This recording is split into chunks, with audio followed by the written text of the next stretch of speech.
Hola a todos, yo soy Carol y este es mi canal. Bienvenidos un día más a Encuentra tu historia y lee. Hoy os traigo las lecturas conjuntas del Club Buscadores de Historias para el mes de mayo, para que así tengáis tiempo para haceros con las lecturas y poder participar con nosotros. ¿Quieres saber lo que se va a leer en el Club de Lectura Buscadores de Historias durante el mes de mayo? Ya sabes lo que tienes que hacer. Ven conmigo.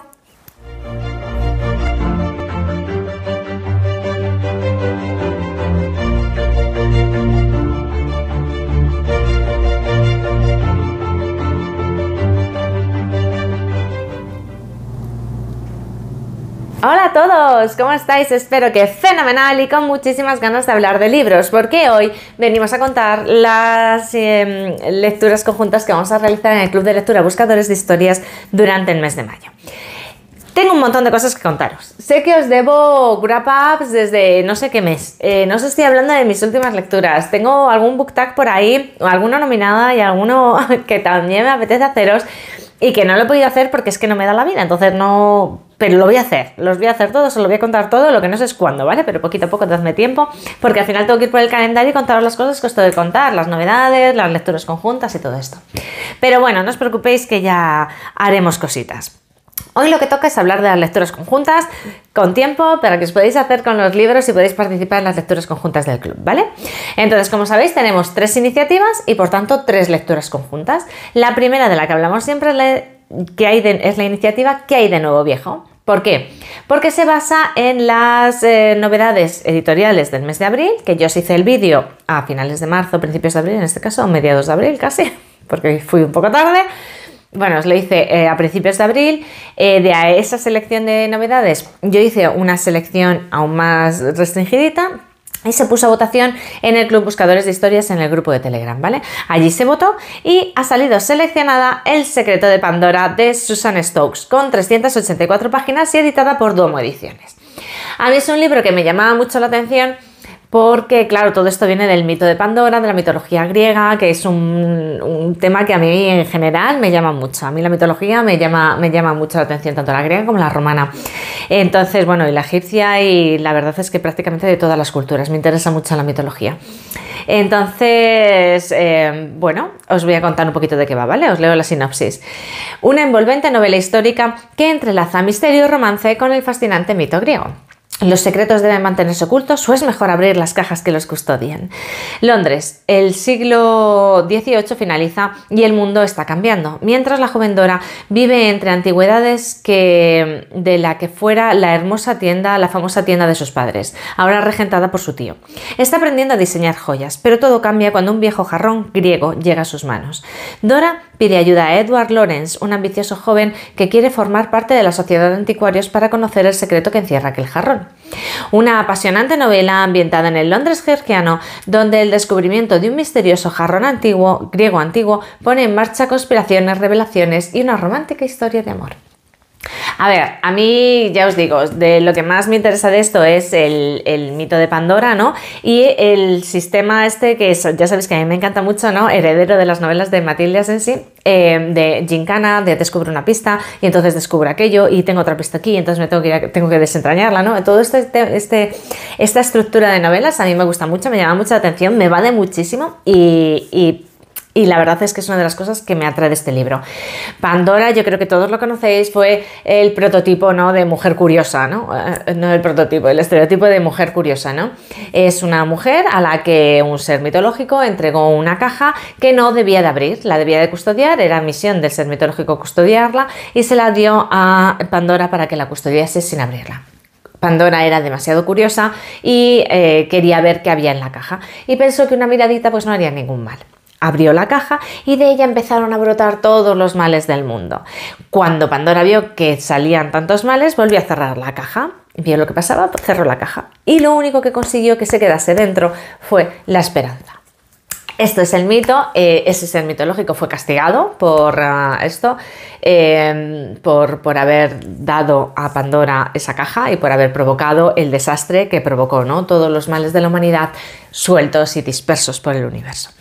Entonces, por eso lo del tema de si los secretos se deben dejar guardados en una caja o si esas cajas deben abrirse, etcétera, etcétera. Entonces, tengo muchas ganas, me gusta el mito, me gusta la mitología, me gusta el sistema de búsqueda de pistas y gincana y resolución de historias y demás, y pasar a la siguiente pista.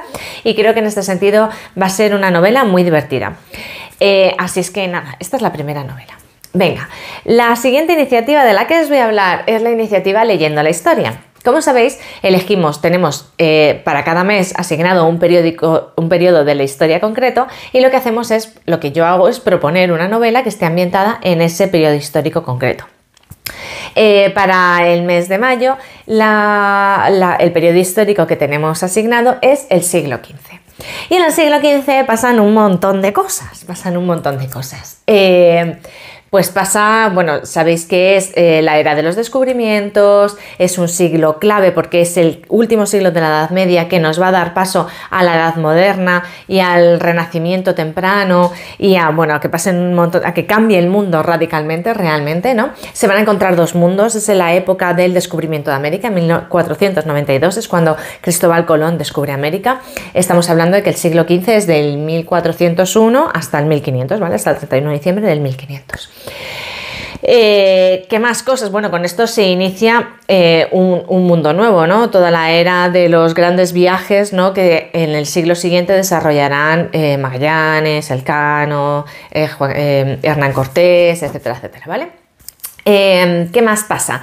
En Inglaterra pasa la Guerra de las Dos Rosas, ¿vale? Que acabará como todos sabéis, con los Tudor en el poder y que veremos ya a finales del siglo a Enrique VIII y que nos dará lugar a una de las grandes figuras de Inglaterra en el siguiente siglo, en el siglo XVI, que es Isabel I. ¿Qué más pasa? Pasan cosas en Oriente también, y hay una de las cosas que pasan que son muy interesantes también, que pasa en la península, y es todo el tema de la Reconquista, nuestros reyes católicos y la caída definitiva de Granada.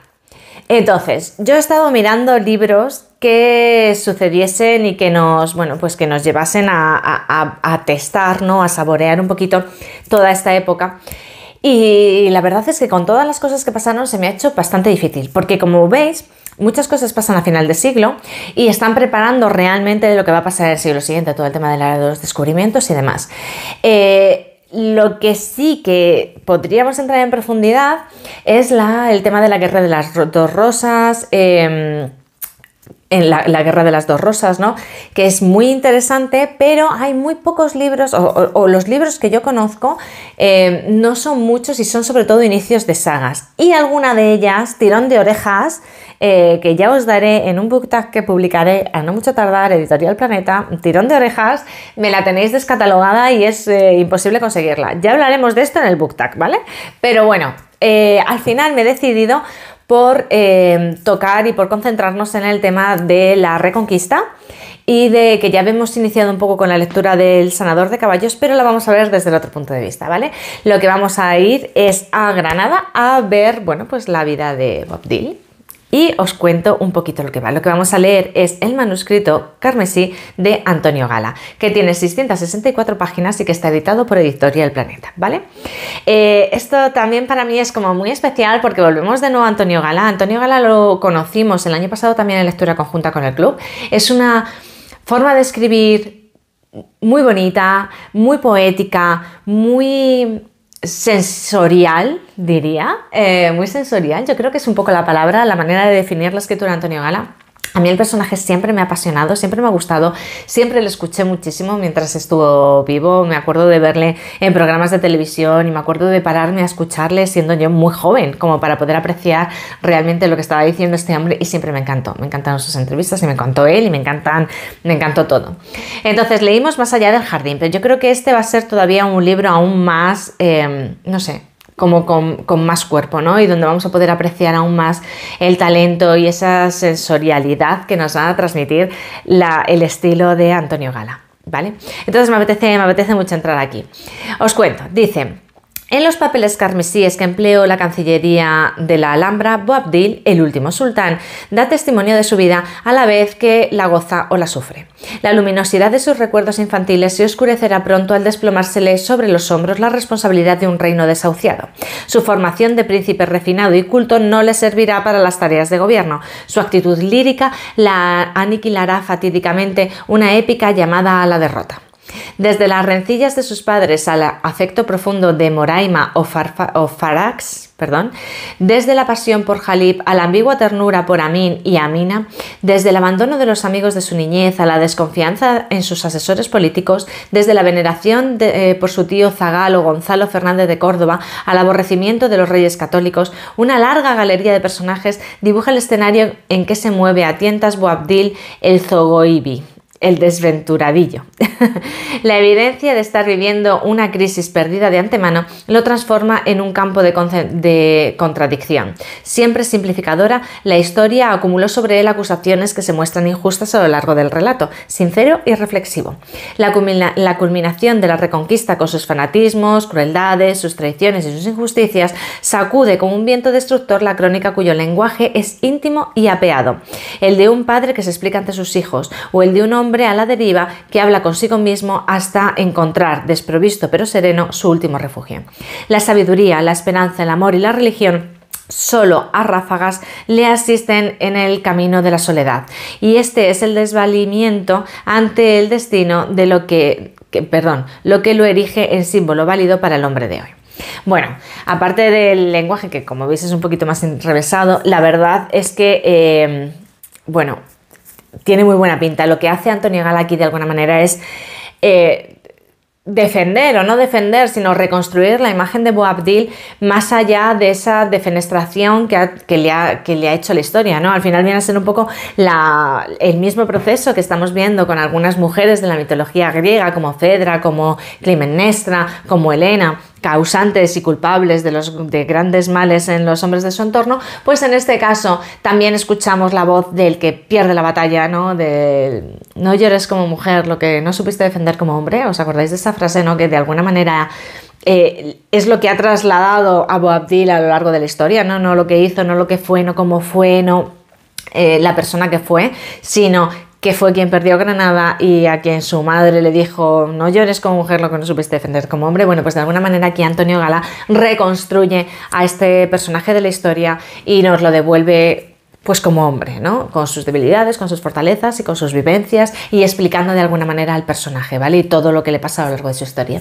Yo tengo muchas ganas también de este libro porque me parece muy curioso. Creo que entrar en los jardines de la Alhambra, ¿no? En la Granada musulmana, a mí es algo que me llama mucho la atención, ¿no? Y que me apetece mucho sentir sus olores, sus fragancias y sus sabores y sus colores, y creo que Antonio Gala es el autor que nos va a trasladar allí sin lugar a ninguna duda.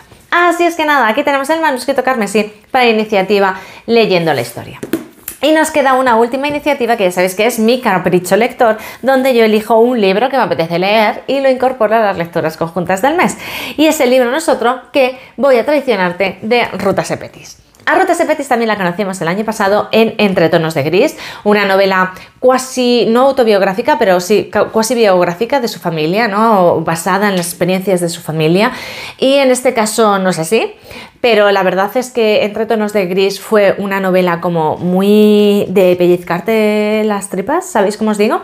Y me apetecía mucho volver a leer sobre ella, y bueno, en este año, finales del año pasado, publicó este libro, Voy a traicionarte. Es un libro diferente. Está ambientado en la época contemporánea, ahora os leo de qué va, y tiene muy buena pinta, y además cuadra muy bien con lo que vamos a leer porque no entra en conflicto, no está ambientado en las mismas épocas y ni va de lo mismo, con lo cual entiendo que va a ser muy divertido de leer.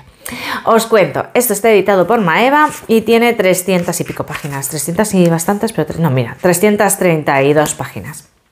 Os cuento, dice: Ruta Sepetys, la mejor autora de novela histórica crossover, escribe un libro cautivador y deslumbrante sobre la libertad. Rumanía, 1989. Los regímenes comunistas se están desmoronando en toda Europa. Cristian Florescu, un joven de 17 años, sueña con ser escritor.